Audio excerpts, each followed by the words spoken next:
এই হচ্ছে মাট্রিয়া, মিশরের রাজধানী কায়রোর উপকণ্ঠেরই একটি এলাকা আল জাদিরে এর অবস্থান। বিশ্বাস করা হয় যে হযরত ঈসা আলাইহিসসালামের মা মরিয়ম এই অঞ্চলে বসবাস করতেন। ইতিহাস অনুযায়ী মা মরিয়ম তার শিশু পুত্রকে নিয়ে অত্যাচারী প্যালেস্টাইন শাসকদের হাত থেকে আত্মরক্ষার জন্য মিশর গমন করেন। সেই সময়ে প্যালেস্টাইনের শাসনকর্তা ছিলেন কিং হ্যারিটাস। মা মরিয়ম শিশু ঈসাকে নিয়ে সিনাই উপত্যকা দিয়ে মিশরে এসেছিলেন এবং ম্যাট্রিয়ায় প্রথম পদার্পণ করেন। পরে সেখান থেকে মিশরের আরও ভিতরে এবং পরে একই পথ দিয়ে আবার ফিলিস্তিনে ফিরে যান। এই সেই ছায়াতরু যাকে এখন শাজারাতু মারিয়াম বা মরিয়াম বৃক্ষ বা ভার্জিন ট্রি বলে ডাকা হয়। প্যালেস্টাইন থেকে মিশরে যাওয়ার দীর্ঘ পথে মা মরিয়াম এই গাছের নিচে আশ্রয় নিয়েছিলেন প্রচণ্ড সূর্যতাপ থেকে শিশুপুত্রকে আড়াল করার জন্য। স্থানীয় বাসিন্দারাও এটিকে মরিয়াম বৃক্ষ বলে আখ্যায়িত করে থাকে। এই গাছটি বর্তমানে মিশর সরকারের ঐতিহাসিক নিদর্শন সংগ্রহ সংস্থার নিয়ন্ত্রণাধীন। এই স্থানে প্রবেশ মূল্য নির্ধারণ করা হয়েছে 2 মিশরীয় পাউন্ড। মরিয়ম ছিলেন তার পিতামাতার একমাত্র সন্তান। জীবনের শেষ বয়সে এসে তারা এক কন্যা সন্তানের মুখ দেখেন। গর্ভাবস্থায় মা প্রার্থনা করেছিলেন যে এবার যদি তারা একটি সন্তান লাভ করেন তাহলে তাকে আল্লাহর রাস্তায় জীবন অতিবাহিত করার জন্য উৎসর্গ করবেন। তাই জন্মের কিছুদিন পর মরিয়মকে বাইতুল মুকাদ্দাসে পাঠিয়ে দেয়া হয়। সেখানে তিনি তার চাচা হযরত জাকারিয়া আলাইহিসসালাম কর্তৃক লালিত পালিত হন। তিনি মরিয়মকে দ্বীনী শিক্ষায় শিক্ষিত করে তোলেন। একদিন এক ফেরেশতা আল্লাহর আদেশক্রমে মরিয়মের কাছে আসেন। ফেরেশতা তাকে কিছু অদ্ভুত বিস্ময়কর কথা শোনান। وَإِذْ قَالَتِ الْمَلَائِكَةُ يَا مَرْيَمُ إِنَّ اللَّهَ اصْطَفَاكِ وَطَهَّرَكِ وَاصْطَفَاكِ عَلَى نِسَاءِ الْعَالَمِينَ يَا مَرْيَمُ اقْنُتِي لِرَبِّكِ وَاسْجُدِي وَارْكَعِي مَعَ الرَّاكِعِينَ। হে মারিয়াম, আল্লাহ আপনাকে পছন্দ করেছেন এবং আপনাকে পবিত্র করেছেন। তিনি আপনাকে পৃথিবীর সব নারী জাতি থেকে বাছাই করেছেন। অতএব হে মারিয়াম, আপনি আপনার প্রভুর নিকট প্রার্থনা করুন নিবিষ্ট চিত্তে, তাঁকেই সিজদা করুন এবং বিশ্বাসীদের অন্তর্ভুক্ত থাকুন।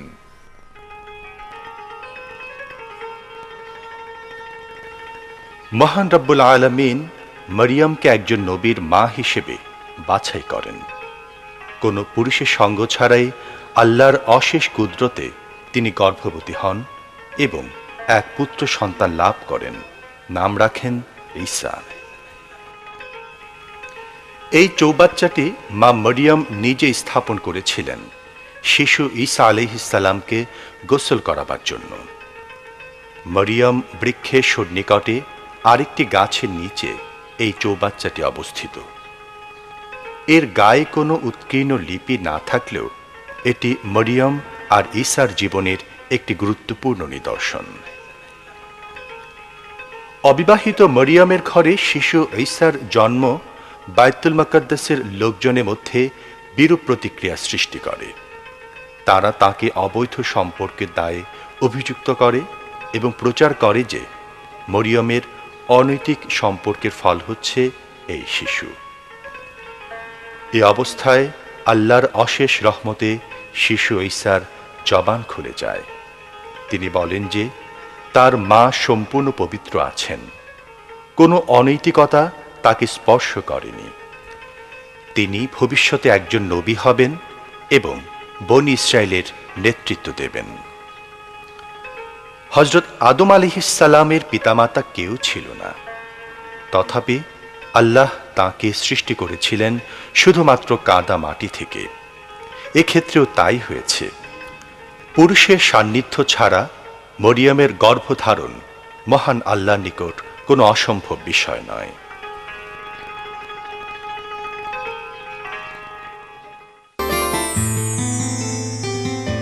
ফুস্তাক শহরের আল ইবনে আস মসজিদের সন্নিকটে এই গলিপথ ধরেই যেতে হয় সেই স্থানে যেখানে মা মরিয়ম তার সন্তানকে নিয়ে প্রথম আত্মগোপন করেছিলেন। বলা হয় যে প্যালেস্টাইনের ইহুদি রাজা হ্যারিটাসের সৈন্যদের হাত থেকে বাঁচানোর জন্য তিনি শিশুকে নিয়ে এখানে আত্মগোপন করেছিলেন। তবে এই স্থানটি সব সময় সবার জন্য উন্মুক্ত নয়। হ্যারিটাসের সৈন্যরা হন্যে হয়ে মরিয়ম আর ঈসাকে খুঁজছিল এই আশঙ্কায় যে এই শিশু একদিন বড় হয়ে রাজা হ্যারিটাসকে সিংহাসনচ্যুত করবে। হযরত ঈসা আলাইহিস সালাম স্বল্প সংখ্যক উলুল আজমি নবীদের মধ্যে তিনি একজন, যারা তাদের দায়িত্ব পালনকালে সমসাময়িক পরিবেশ, সমাজ ও রাষ্ট্র থেকে কঠিন চ্যালেঞ্জের মুখোমুখি হন।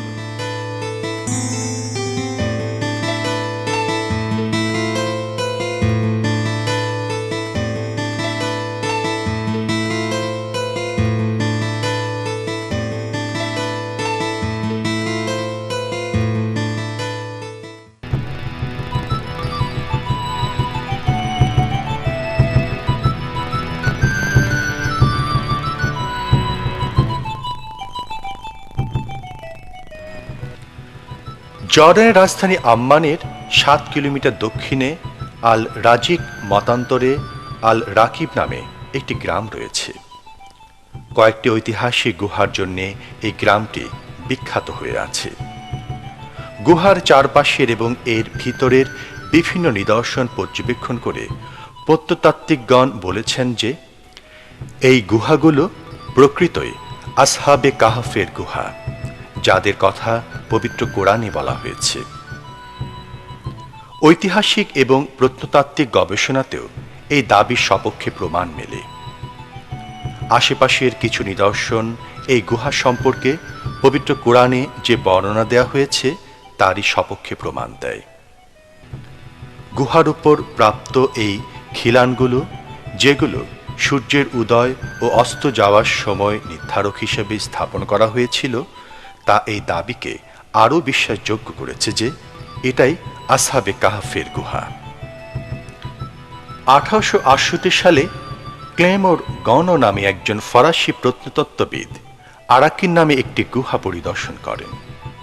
তিনি নিশ্চিত করেন যে বাইবেল, তাওরাত এবং কোরআনে আসহাবে কাহফ সম্পর্কে যে বর্ণনা দেওয়া হয়েছে এই গুহার সাথে তার পুরোপুরি মিল পাওয়া যায়।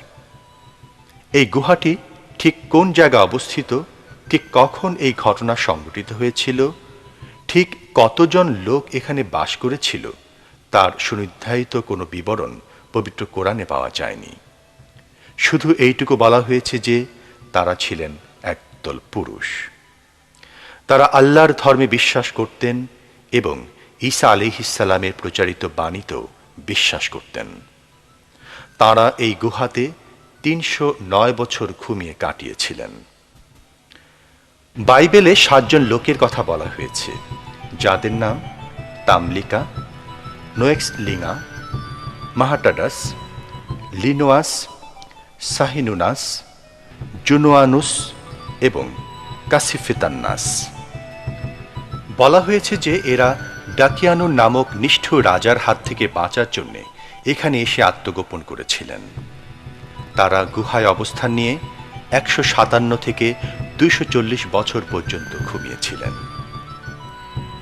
আবার এটাও বলা হয়েছে যে তুরস্কের দক্ষিণ পশ্চিমাঞ্চলীয় শহর এপসোসে এই ঘটনা সংঘটিত হয়েছিল। গুহার পূর্ব ও পশ্চিম প্রান্তে 4টি করে মোট 8টি গুহার সন্ধান পাওয়া গিয়েছে। গুহার দরজা নির্মাণ শৈলী 3য় শতকের রোমান আর্কিটেকচারের সঙ্গে যথেষ্ট মিল রয়েছে। 1963 সালে জর্ডান সরকারের প্রত্নতাত্ত্বিক বিভাগের অধীনে পরিচালিত জরিপ গবেষণায় দেখা যায় যে এপসোস নয়, আরাকিন গুহায় আসহাবে কাহাফের গুহা।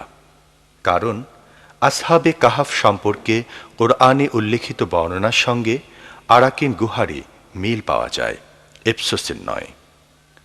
প্রাপ্ত নিদর্শন থেকে দেখা যায় যে ডাকিয়ানুন নয়, রাজা ট্রেইগনের শাসনকালে তারা এই গুহায় অবস্থান করেন।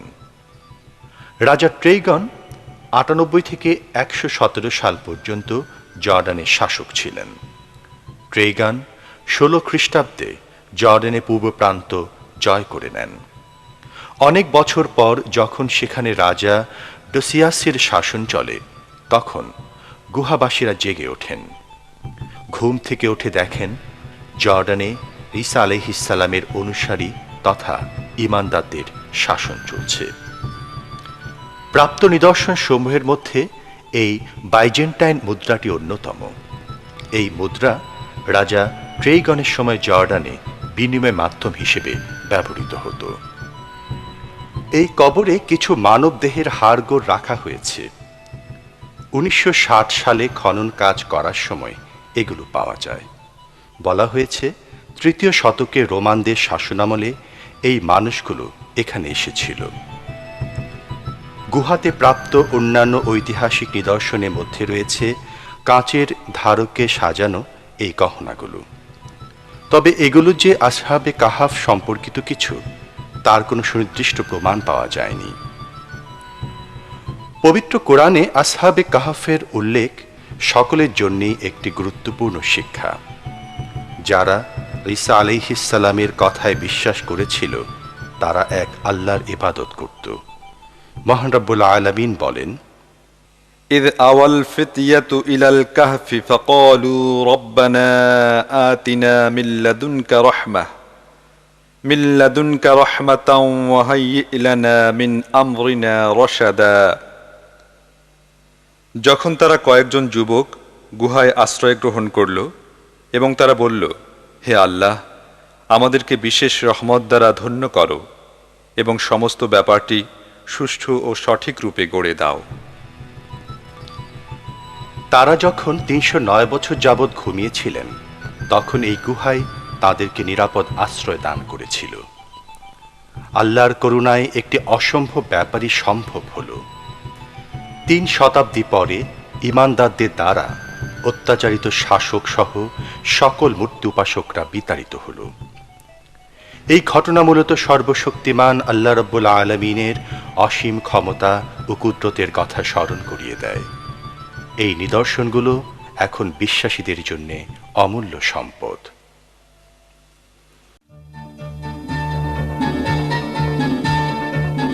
এই মহাসড়কটি দিয়েই জর্ডানের রাজধানী আম্মান থেকে হযরত শোয়েব আলাইহিসসালামের কবরস্থানে যেতে হয়। রাস্তার দুপাশে সবুজ বৃক্ষরাজিতে ছেয়ে আছে উঁচু উঁচু পাহাড়গুলো। দূর দূরান্ত থেকে পর্যটকদের নিয়ে টুরিস্ট বাস পর্বত বেষ্টিত এই নিরিবিলি স্থানটিতে আসে। নবীর সমাধিস্থলে সশরীরে উপস্থিত হয়ে দোয়া করার জন্যে লোকজন এখানে এসে থাকেন। ৪ জন আরব নবীর মধ্যে শোয়েব আলাইহিসসালাম অন্যতম। অন্য ৩ জন হচ্ছেন হযরত হুদ আলাইহিসসালাম, হযরত সালেহ আলাইহিসসালাম এবং শেষ নবী হযরত মুহাম্মদ সাল্লাল্লাহু আলাইহি ওয়াসাল্লাম। হযরত শোয়েব আলাইহিসসালাম খুব ভালো বক্তা ছিলেন। এই জন্য তাকে হাকিবুল আম্বিয়া বলা হতো। শান এবং হিজাজের মধ্যবর্তী মিআন গ্রামে মাদিয়ানদের সঙ্গে তার অনুসারীরা বাস করত। এই হচ্ছে শোয়েব আলাইহিসসালামের কবর। ঐতিহাসিক নিদর্শন অনুযায়ী মাদিয়ানরা ছিল এক ব্যবসায়ী গোত্র, যারা প্রধানত হালিফা নামক স্থানে বাস করত। তারা এক আল্লাহর ইবাদত না করে বিভিন্ন দেবদেবীর উপাসনা করত। প্রতারণা ছিল তাদের ব্যবসার প্রধান কৌশল। প্রতারণার মাধ্যমেই তারা প্রচুর অর্থকড়ির মালিক হয়। এজন্যই আল্লাহ তাদের সঠিক পথে ফিরিয়ে আনার জন্যে নবী হিসেবে শোয়েব আলাইহিসসালামকে প্রেরণ করেন। তিনি তাদেরকে বাণিজ্যের ক্ষেত্রে সততা অবলম্বনের আহ্বান জানান। তিনি বলেন যে সৎ বাণিজ্যের স্বল্প লাভ অসৎ বাণিজ্যের অধিক লাভ থেকে ভালো। মুষ্টিমেয় কয়েকজন ব্যক্তি তার উপদেশ গ্রহণ করেছিল, বাকিরা বিভিন্ন হুমকি ধমকির মাধ্যমে সত্য অনুসারীদের কার্যক্রমকে দমন করার চেষ্টা করেছিল। কিন্তু শোয়েব আলাইহিসসালাম তার কাজে ক্ষান্ত দেননি, বরং আরও বলিষ্ঠতার সাথে তাদেরকে সত্য পথের দিকে আহ্বান জানাতে থাকেন। অবিশ্বাসীরা তারপরও তার কথায় কর্ণপাত করেনি। তারা শোয়েব আলাইহিসসালামকে চ্যালেঞ্জ দিয়ে বলে, যদি আপনার আল্লাহ সত্যি হয়ে থাকেন তাহলে তাকে বলেন তিনি যেন আমাদের উপর দুর্যোগ প্রেরণ করেন। কিছুদিন অতিবাহিত হলে তারা তাকে প্রশ্নবাণে অতিষ্ঠ করে তোলে, কোথায় গেল আপনার খোদা? কেন কোনো দুর্যোগ তিনি আমাদের উপর দিতে পারেননি ইত্যাদি। আল্লাহ শোয়েব আলাইহিসসালামকে তার অনুসারীদের সহ গ্রাম ছেড়ে অন্যত্র চলে যাবার জন্য নির্দেশ দেন। পবিত্র কোরআনে মাদিয়ান সম্প্রদায়ের কথা উল্লেখ করা হয়েছে। وإلى مدين أخاهم شعيبا قال يا قوم اعبدوا الله ما لكم من إله غيره ولا تنقصوا المكيال والميزان إني أراكم بخير وإني أخاف عليكم عذاب يوم محيط। মাদিয়ান সম্প্রদায়ের নিকট আমি শোয়েবকে প্রেরণ করলাম, যে তাদেরই অন্যতম ভাই। তিনি বললেন, হে আমার জাতি, সর্বশক্তিমান আল্লাহর ইবাদত করো, তিনি ছাড়া আমাদের আর কোনো ইলাহ নাই। আর ওজন ও পরিমাপে কম দিও না। আমি তোমাদের আজ ভালো অবস্থায় দেখছি, কিন্তু ভয় হয় কাল তোমাদের উপর এমন দিন আসবে যার আযাব তোমাদেরকে ঘিরে ধরবে। অবশেষে আল্লাহর ইচ্ছায় মাদিয়ানের আকাশে একখণ্ড মেঘ জমা হল। লোকজন ভাবল যে তাদের উপর আশীর্বাদ বর্ষিত হতে যাচ্ছে। তারা বুঝতে পারেনি যে এটি আশীর্বাদ নয়, বরং আল্লাহর অভিশাপ। একটিমাত্র বজ্রের শব্দে সমস্ত মাদিয়ান সম্প্রদায় মাটিতে লুটিয়ে পড়ল। এখানেই অবাধ্য মাদিয়ান সম্প্রদায়ের সমাপ্তি ঘটে। পৃথিবীর বুকে এই সম্প্রদায়ের কোনো অস্তিত্ব বিন্দুমাত্র অবশিষ্ট নেই। শুধুমাত্র শোয়েব আলাইহিসসালাম এবং তার কিছু অনুসারীর দেহ মোবারকের সন্ধান পাওয়া যায়।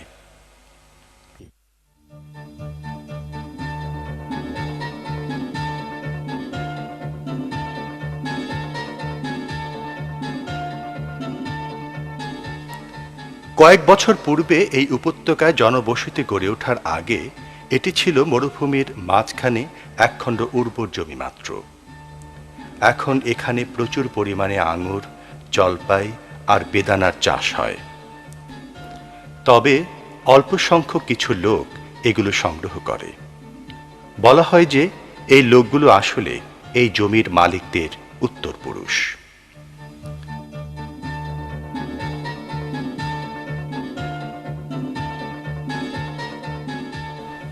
আল্লাহর গজবে মাদিয়ান সম্প্রদায় ধ্বংস হয়ে যাবার পর শোয়েব আলাইহিসসালাম এই স্থানে আশ্রয় নিয়েছিলেন।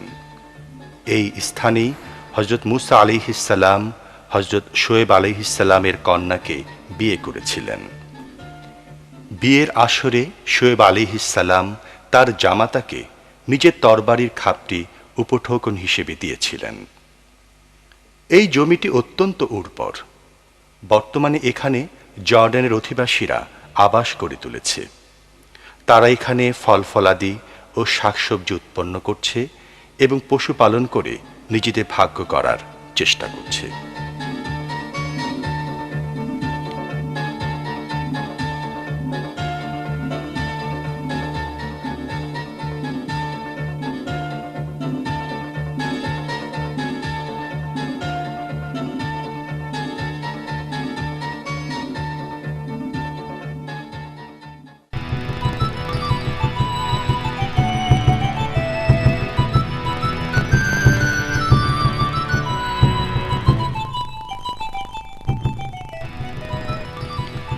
আম্মান শহরকে 7 পাহাড়ের শহর বলেও ডাকা হয়। এটা জর্ডানের রাজধানী। সৌদি আরব, ইরাক, সিরিয়া এবং ইসরায়েল এই 4টি রাষ্ট্রের সীমানা ঘেঁষে এর ভৌগোলিক অবস্থান। আরবি শব্দ আল উর্দুন থেকে জর্দান তথা বর্তমান জর্ডান শব্দটি এসেছে। ইসলামী রাষ্ট্র প্রতিষ্ঠার প্রাথমিক যুগে সিরিয়ার সঙ্গে আরব ভূমি বন্টনের সময় এর নামকরণ করা হয় জর্ডান। বলা হয় যে এখানে অনেক প্রাচীন সভ্যতার নিদর্শন রয়েছে। বর্তমান বিশ্বে সভ্যতার প্রকাশ ঘটে পর্যটন শিল্পে। জর্ডানের মতো দেশের বেলায় এর গুরুত্ব আরও ব্যাপকতা লাভ করেছে। এর সভ্যতা ও উন্নয়নের পেছনে মুয়ান আরব, ইদম এবং নেফেটিয়ান আরব এই 3 গোত্রের লোকদের অবদান সবচেয়ে বেশি।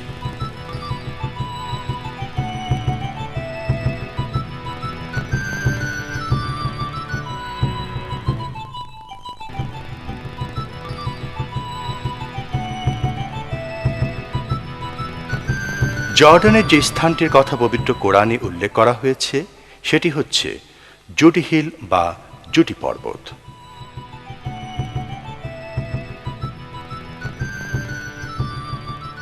এই পর্বতের এই স্থানটিতে বসে নূহ আলাইহিস সালাম তার নবুয়তি কার্যক্রম পরিচালনা করতেন বলে বিশ্বাস করা হয়। হযরত আদম এবং হযরত ইদ্রিস আলাইহিস সালামের পর নূহ আলাইহিস সালাম হচ্ছেন তৃতীয় নবী। 480 বছর বয়সে তিনি নবুয়ত প্রাপ্ত হন আর শেষ নিঃশ্বাস ত্যাগ করেন 950 বছর বয়সে। নূহ আলাইহিস সালাম তার সম্প্রদায়কে আল্লাহর একাত্মবাদের দাওয়াত দিলেন এবং সব ছেড়ে এক আল্লাহর ইবাদত করার আহ্বান জানালেন। কিন্তু তার আহ্বানে তারা সাড়া না দিয়ে উল্টো তিরস্কার করল। এমনকি তার আপন স্ত্রী সন্তানগণ। বছরের পর বছর ধরে হাজার চেষ্টা করার পরও অতি নগণ্য সংখ্যক লোক তার কথায় কর্ণপাত করে। তাদের এই চরম অবাধ্যতা আল্লাহর ক্রোধের কারণ ঘটায়। অবশেষে আল্লাহ রাব্বুল আলামিনের নির্দেশ মতো নূহ আলাইহিস সালাম একটি নৌকা তৈরি করেন এবং তাতে মুষ্টিমেয় অনুসারীদের সহ আরোহণ করেন। সঙ্গে তার পালিত পশুগুলো নেন। তারপর আল্লাহ পুরো এলাকায় এক মহাপ্লাবনের সৃষ্টি করেন। নৌকার বাইরে অবস্থানকারী কোনো প্রাণী আর জীবিত রইল না। সব মহাপ্লাবনের পানিতে নিমজ্জিত হয়ে যায়। এই পর্বতচূড়াকেই নূহ আলাইহিস সালামের সর্বশেষ অবতরণ স্থল বলে ধরা হয়। অর্থাৎ মহাপ্লাবনের পর এখানে প্রথম নূহ আলাইহিস সালাম তার নৌকা ভিড়িয়েছিলেন।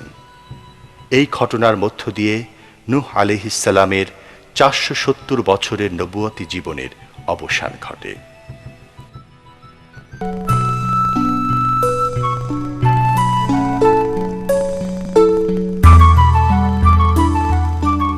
ডেড সি বা মৃত সাগরের তীর দিয়ে ভ্রমণ প্রাকৃতিক সৌন্দর্য পিয়াসীদের নিকট একটি গুরুত্বপূর্ণ বিষয়। শুধু তাই নয়, বিশ্বের ইতিহাসবিদ ও প্রত্নতাত্ত্বিকদের জন্যেও এটি একটি মূল্যবান অনুষঙ্গ। এই সাগর 88 কিলোমিটার দীর্ঘ এবং 16 কিলোমিটার প্রশস্ত, যার গড় গভীরতা মাত্র 6 মিটার। জর্ডানের আকাবা বন্দর থেকে দূরত্ব 160 কিলোমিটার। পৃথিবীর সামগ্রিক সমুদ্র তল থেকে মৃত সাগরের বেলাভূমি 406 মিটার নিচে। ভূগোলবিদ ও মানচিত্র অঙ্কনবিদদের মতে এটি হচ্ছে পৃথিবীর সবচেয়ে নিচু জায়গা। কোরআনের বর্ণনা অনুসারে এই স্থানটি একসময় সদম এবং লুত সম্প্রদায়ের আবাসভূমি ছিল, যাদের নবী ছিলেন হযরত লুত আলাইহিস সালাম। আল্লাহর প্রতি অবাধ্যতা সহ নানাবিধ অপকর্মের জন্য এই দুটো সম্প্রদায় পুরোপুরি ধ্বংস হয়ে যায় এবং সেখানে একটি বিরাট জলাধার সৃষ্টি হয়। সেই জলাধারই এখন ডেড সি বা মৃত সাগর নামে পরিচিত। এখানে সাঁতার কাটতে গিয়ে কেউ নিমজ্জিত হয় না। কেউ সাঁতার না জানলেও সে এই পানিতে অনায়াসে ভেসে থাকতে পারে। বিজ্ঞানীরা প্রমাণ করে দেখিয়েছেন যে এই পানিতে লবণ এবং ফসফেটের পরিমাণ খুব বেশি। সমুদ্র তীরে জমে থাকা পাথরের উপর আছড়ে পড়া পানি থেকেই আমরা সেটা বুঝতে পারি। কঠিন লবণের স্তরে পাথরগুলো আবৃত হয়ে আছে। এখনো পর্যন্ত পৃথিবীর কেউ এই অগভীর মৃত সাগরের তলায় যেতে পারেনি। কেউ অনুসন্ধান চালাতে পারেনি যে লুত আর সদম সম্প্রদায় কি ধনসম্পদ সেখানে ফেলে গিয়েছে।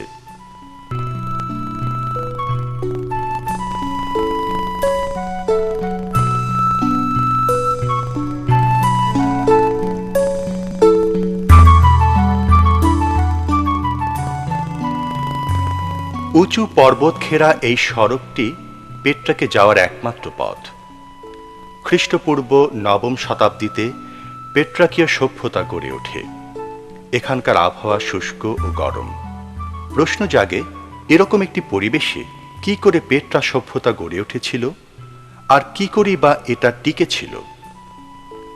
যাত্রাপথের দুপাশে দেখা যায় যাযাবর বেদুইন সম্প্রদায়ের লোকেরা মেষ চড়াচ্ছে। পেট্রা চারিদিক দিয়ে পর্বত বেষ্টিত। আম্মান থেকে এর দূরত্ব 200 কিলোমিটার। অনেক উঁচু খাড়া পাহাড় পাড়ি দিয়ে পেট্রায় যেতে হয়। নেভাটিয়ান আরবরা খ্রিস্টপূর্ব নবম শতাব্দীতে এই সভ্যতা গড়ে তোলে।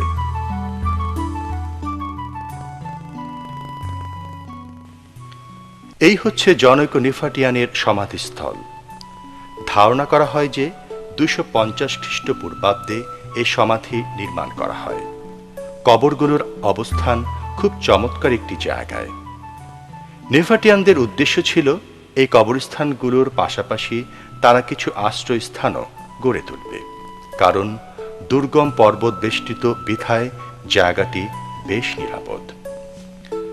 বাইরে থেকে আসা কোনো অচেনা আগন্তুকের এখানে প্রবেশ দুঃসাধ্য। এখানে পাহাড় কেটে চমৎকার ঘর নির্মাণ করা হয়েছে। অনাকাঙ্ক্ষিত প্লাবন থেকে রক্ষা পাওয়ার জন্যে এরকম পানি নিষ্কাশন পথও তৈরি করা হয়েছিল। দুটি উঁচু পাহাড়ের মধ্যবর্তী এই পথটির নাম সিখ। এটা নেফাটিয়ানদের জহরতখানায় গিয়ে মিলিত হয়েছে। নিজেদের জীবন ও সম্পদের সুরক্ষার জন্য নেফাটিয়ান সম্প্রদায় এই প্রাকৃতিক ব্যবস্থাকে খুব ভালোভাবে কাজে লাগিয়েছিল। কৌশলগত অবস্থানের কারণে নেফাটিয়ানদের আত্মরক্ষা ব্যবস্থা ছিল নিশ্ছিদ্র। 106 খ্রিস্টাব্দে রোমানরা প্রথমবারের মতো এই জায়গাটি দখল করতে সক্ষম হয়।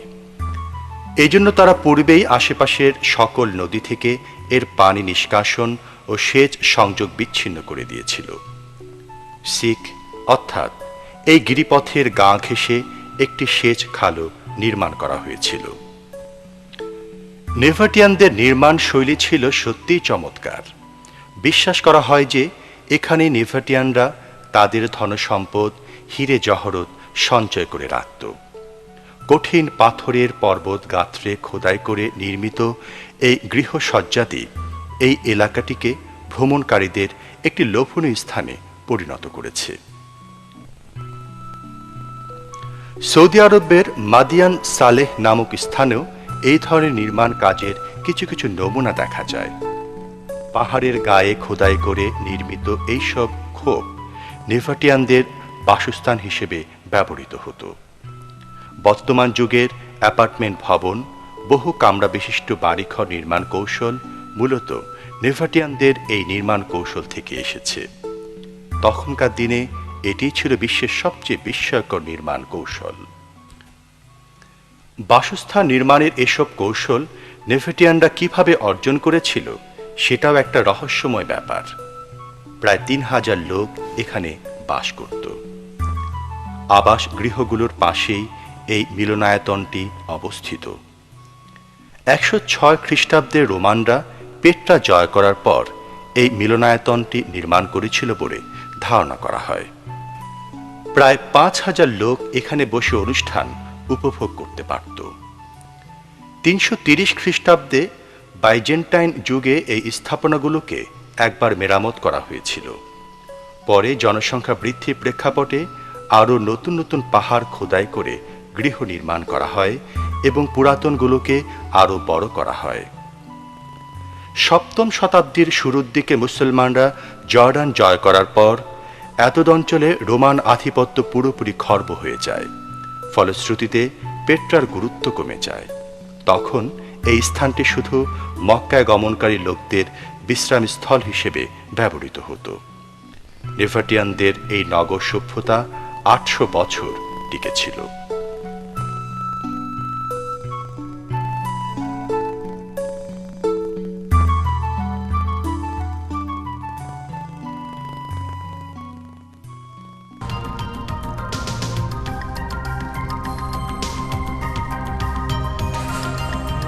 এগুলো জুরাশ নামক স্থানে রোমান সভ্যতা নিদর্শন। আম্মান থেকে এই স্থানের দূরত্ব 48 কিলোমিটার। রোমানদের হাতে পেট্রার পতনের পর জুরাশের জৌলুস বাড়তে থাকে। খ্রিস্টাব্দ প্রথম শতকেই এ নগর সভ্যতা গড়ে উঠেছিল বলে বিশ্বাস করা হয়। অন্যান্য কয়েকটি জনপদের সঙ্গে মুক্ত বাণিজ্যের মাধ্যমে শহরটি আর্থিকভাবে প্রচুর লাভবান হয় এবং শেষ সময়টাই ছিল এর সোনালী যুগ। দ্বিতীয় শতকে এসে পশ্চিম এশিয়ার সবচেয়ে সমৃদ্ধ নগর হিসেবে জুরাশের খ্যাতি চারিদিকে ছড়িয়ে পড়ে।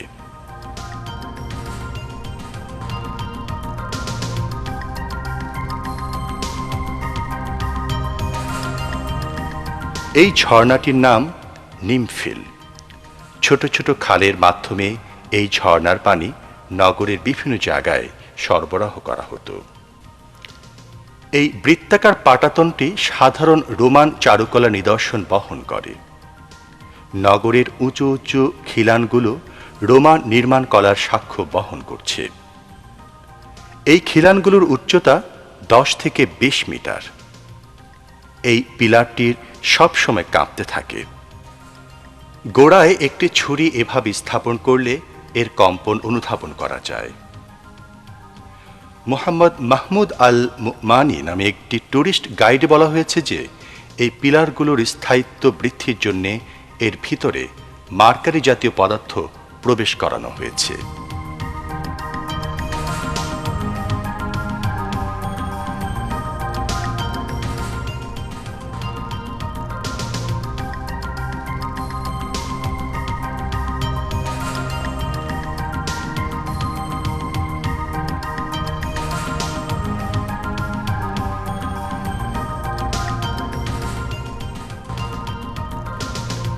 4000 দর্শকের স্থান সংকুলান হয় এই মিলনায়তনটিতে। আজও এটি হুবহু পূর্বাপর অবস্থায় টিকে আছে। অষ্টম শতকে একটি শক্তিশালী ভূমিকম্পের পরও এটি দাঁড়িয়ে আছে। ইতিহাসবিদদের মতে 629 সালে মুসলমানগণ ইয়ারমুকের যুদ্ধে রোমানদের পরাজিত করে। এর ফলে তারা রাজ্যের পূর্ব প্রান্তের নিয়ন্ত্রণ হারায়। তখন থেকে জুরাশ তার ঔজ্জ্বল্য হারায়।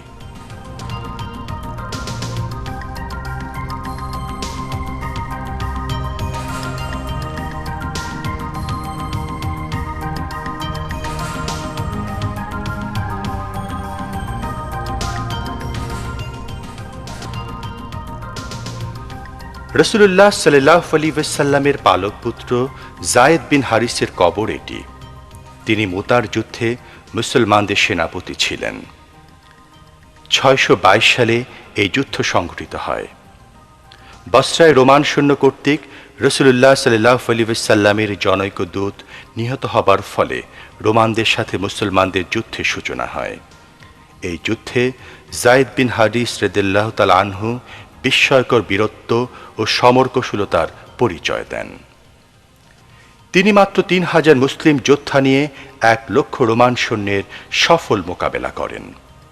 সৈন্য সংখ্যার দিক দিয়ে রোমানদেরকেই অগ্রগণ্য মনে হলেও মুসলমানদের বীরত্বের নিকট পরাজয় ঘটে।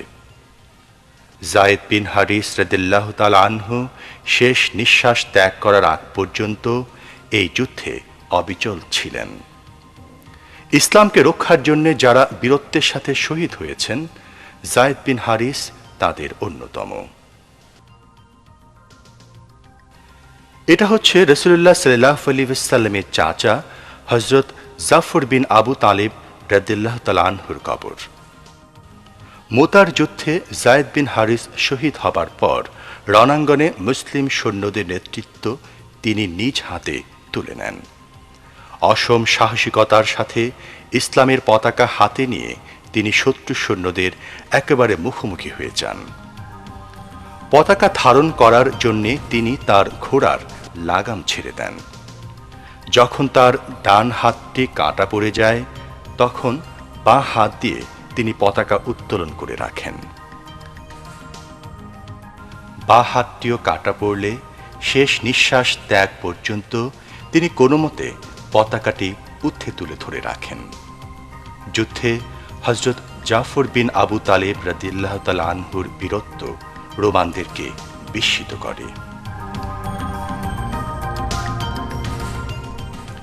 এটি হচ্ছে আব্দুল্লাহ বিন রাওহা রাদিয়াল্লাহু তাআলা আনহুর কবর।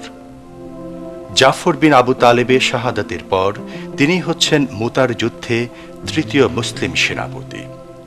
তিনিও শহীদ হওয়ার আগ পর্যন্ত ইসলামের পতাকা ধারণ করেছিলেন। মুতার যুদ্ধে মুসলমানদের ৩ জন সেনানায়ক শহীদ হন।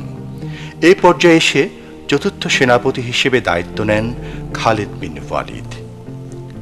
এই সময় রোমানরা পশ্চাদপসরণ করতে শুরু করে। মুতার যুদ্ধ এটাই প্রমাণ করে যে এক আল্লাহর উপর ঈমান এনে মুসলমানগণ কতটুকু নির্ভীক আর আত্মত্যাগী হতে পেরেছিল। এই ৩ শহীদের উচ্চ নৈতিকতা আর তিতিক্ষার নিকট সকল ভয় ভীতির পরাজয় ঘটে। সুসজ্জিত বিশাল রোমান সেনাবাহিনী মুসলমানদের মনে এতটুকু ভীতি সৃষ্টি করতে পারেনি। মুতার যুদ্ধের অল্প কিছুদিন পরই জর্ডান ও পার্শ্ববর্তী অন্যান্য রাজ্য ইসলামী রাষ্ট্রের অন্তর্ভুক্ত হয়।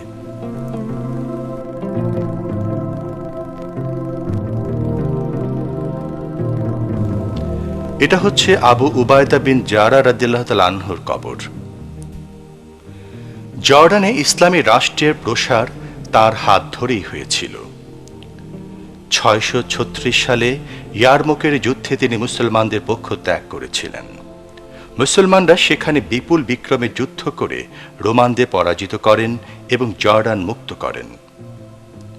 ৬৩৯ সালে আবু উবায়দা অসুস্থতার দরুন ইন্তেকাল করেন। ব্যক্তিগতভাবে পশ্চিম এশিয়াতে রোমানদের আধিপত্য খর্ব করে তিনি সেখানে ইসলামের আলোক জ্বালান। তার তৎপরতায় জর্ডান সহ অনেক দেশে ইসলামের ব্যাপক প্রসার ঘটে এবং বিশ্বের অন্যান্য ইসলামী রাষ্ট্রের সঙ্গে তাদের সুসম্পর্ক গড়ে ওঠে। এই দিক দিয়ে ইসলামের ইতিহাসে আবু উবায়দার অবদান অবিস্মরণীয় হয়ে আছে।